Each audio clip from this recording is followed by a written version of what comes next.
Welcome back, everybody, to another episode of Thursday's Theology. And as you can see, we are not playing Uncharted. We're actually playing Battlefield 1 this week. And the reason being is I remember in light of the Parkland shooting, I did a special episode with Assassin's Creed Origin. And I just wanted to do another special episode to make it not confusing, I decided to play Battlefield 1 instead of Uncharted. And this week's episode, I wanted to actually piggyback off of a blog post that I wrote a couple weeks ago that has actually been receiving a lot of really good feedback for me, at least, just to be able to see and to hear from other people. And I wrote a blog post, I'll link to it below, but I wrote a blog post talking about mental health and anxiety. And in that blog post, I talked a little bit about my own struggle in terms of just figuring out that I needed mental health, figuring out that, no matter how much I prayed about something, no matter how much I put my trust in God, I still needed some help to really understand what was going on a deeper level. And I wanted to use this video as kind of a backdrop to talk a little bit more about it, flesh some more ideas out. And I think the reason why I wanted to write about it is because, unfortunately, I think mental health is often stigmatized, especially for Christians. And the reason being is that when I was growing up, at least, the predominant view of mental health and anxiety and stuff like that was that it was a very real thing, but it plagued individuals that didn't pray enough or didn't have enough faith. So oftentimes the negative platitude that came up was like, oh, you just need to pray about it more, or oh, you just need to have a little bit more faith, and then it'll go away. And I was never satisfied with that, just because I think that whenever it happens, whenever somebody struggles with mental health or anxiety, if you tell them like, oh, you just pray about it, then it's actually doing a lot more harm than it is good. And I think one of the reasons being is that pastors oftentimes will assume that they know more than they actually do about mental health. Now, I want to be careful here because I myself am a pastor, and I do offer pastoral counseling and stuff like that. And I want to make sure that I say that pastors are really, really good, for the most part, at least, at offering spiritual insight and spiritual growth and health and stuff like that. But I think pastors also need to recognize that they do have a limit when it comes to talking about mental health.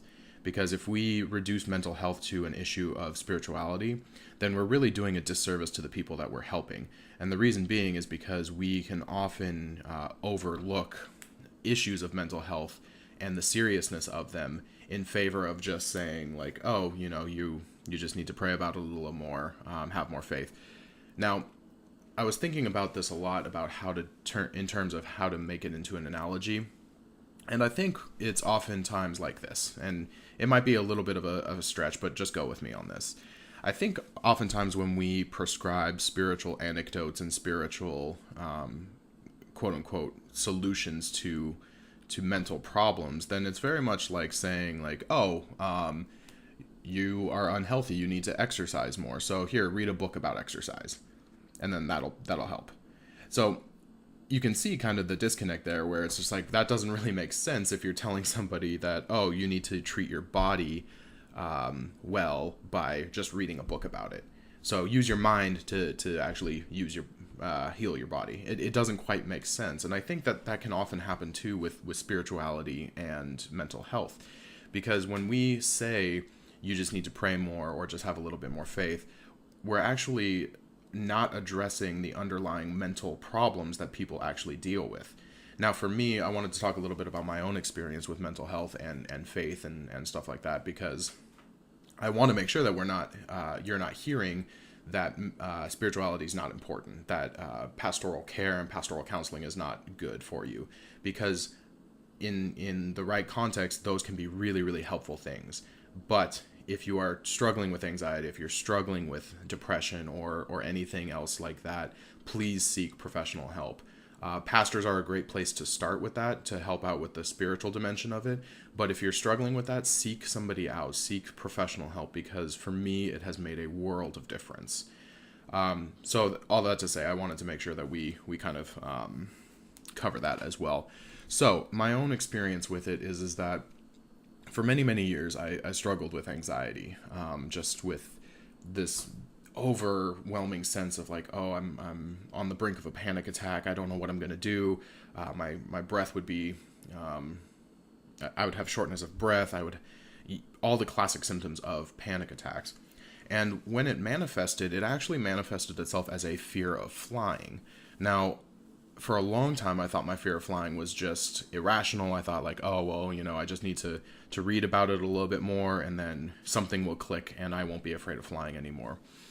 But the more and more I flew, the more and more fearful I was of it. And I didn't know why. I didn't know why it was that I was reacting the way I was. My body would react, my mind would react. It felt as though my body was revolting against me.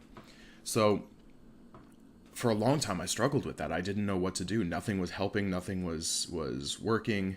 So I finally decided, I need professional help. I need to go see a therapist and really try to understand what's going on here. And I sought one out, and I started seeing them, and immediately, almost within a month or two, I started to understand a little bit more about what was going on a deeper level for me.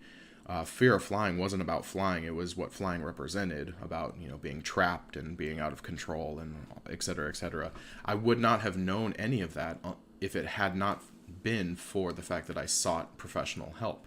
Now, for me, when it got to that point of seeking professional help, it really proved to be a blessing for me. And I'm not trying to say that the spiritual aspect of what was going on wasn't important, but it was just one part of a larger trend going on in my mind. So it really helped me to be able to seek out professional help to kind of flesh out what was going on mentally with me. I had really, really good spiritual mentors. I had really, really good pastors that were taking care of my spiritual side of myself. So I needed to seek out professional mental help to help really anchor the mental side of it, because it was this fear of flying, this anxiety that I really had was a multifaceted thing. So when it came to seeking professional help, I was kind of hesitant because, again, all the stereotypes of like, oh, well, what will people think of me? What will people say? But I got to a point where I realized I could not solve this on my own. No matter how much reading I did, no matter how much praying I did, no matter how much XYZ I did, it wasn't getting better. So I knew that I needed somebody else to help me figure out what was going on inside of my head. And I can't believe that there's such a stigma attached to it, because for me, it's been freeing to understand more of what's going on in my own mind. But for some reason, I've realized that if somebody says, "Oh yeah, I'm seeking therapy, I'm seeking help," oftentimes the reaction is like, "Oh, really? Like I didn't know you were struggling with that." Like, yeah, I'm struggling with that, but it doesn't mean I'm less of a person or less important, or what I'm going through doesn't matter. It just means that I've realized that I can't do things on my own. I need help.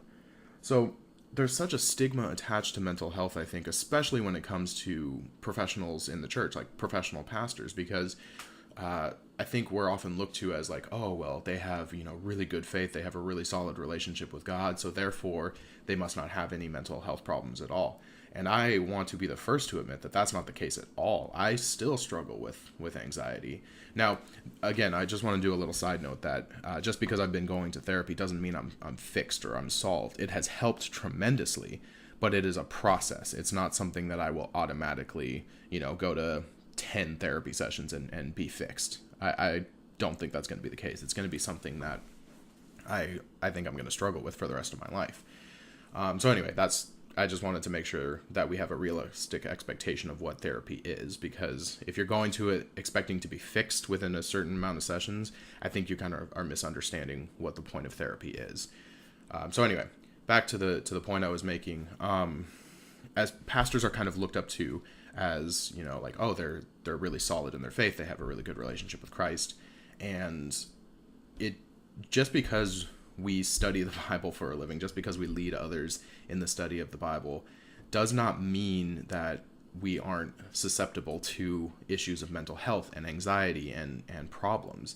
It just means that we have a spiritual understanding of what's going on with us, but that doesn't mean we're immune from other things. Like I'm a youth pastor. That doesn't make me immune from anxiety and mental health issues.